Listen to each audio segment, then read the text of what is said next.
There's a jungle gym, row of swings, and tennis court, a typical scene of a playground. But buried beneath the grounds of Weccacoe Playground lays thousands of African Americans of the 1800s. What we have through who's buried here, we have a generation that started out at working with their hands. Working with their hands in a rough, maybe not a finished manner. Then as that generation progressed, they owned their own businesses. They handed it off to their children, who then became craftspeople, artisans. That generation passed it off to the next generation of children, who became scholars, who became teachers, politicians. And so that's who's buried here. And that generation created their own stores, schools, churches, libraries, literary societies. So they used their economic power. They used their business sense that they accumulated, and put that together to create a self-sufficient colony, a neighborhood that survived apartheid, riots, burnings, murders, and they not only prevailed, but they created a model for the rest of the United States. They refused colonization. They were not going to go back to Africa. This was their country. The law at that point, and we're looking at the early to mid 19th century, was that African Americans could not be buried within the city limits of Philadelphia. So Reverend Allen, the leader of Mother Bethel A.M.E, needed to find room for a burial ground room for not only for his constituents, not only for the congregants of Mother Bethel, but for the poor and the desperately poor. The philosophy of Reverend Allen was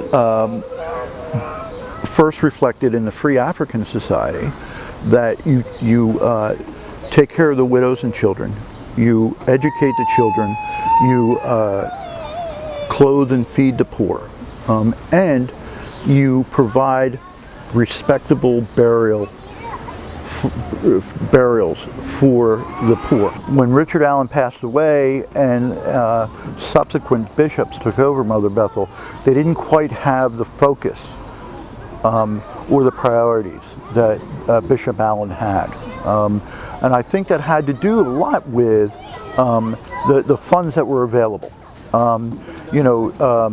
Do you help the widows out? Do you provide food for the widows, or do you mow the cemetery? Fast forward to more than 200 years. With the use of ground-penetrating radar technology, several possible burial areas were found. You were here the entire week.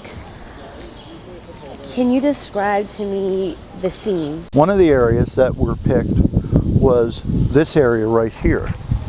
And that hole was dug, and about 3.5 feet down, they discovered a coffin.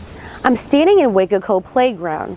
Here is one of 4 trenches dug during the excavation to discover how far Bethel burial ground extended. The remains of 30 people and 1 headstone were found. The headstone is being preserved and will return back to Mother Bethel A.M.E Church. Oh yeah, there were tombstones. There were the one that we have excavated is a beautiful tombstone. It belonged to a 26-year-old woman by the name of Amelia Brown, and she died in April of 1818. And it's beautifully carved, beautifully engraved, and the preservation of those remains was a little more than just a symbol. It was a foundation for the community to build on. You could see your history. Previous to that, your history was lost. We know about the Middle Passage, we know about the enslavement, but who were you related to?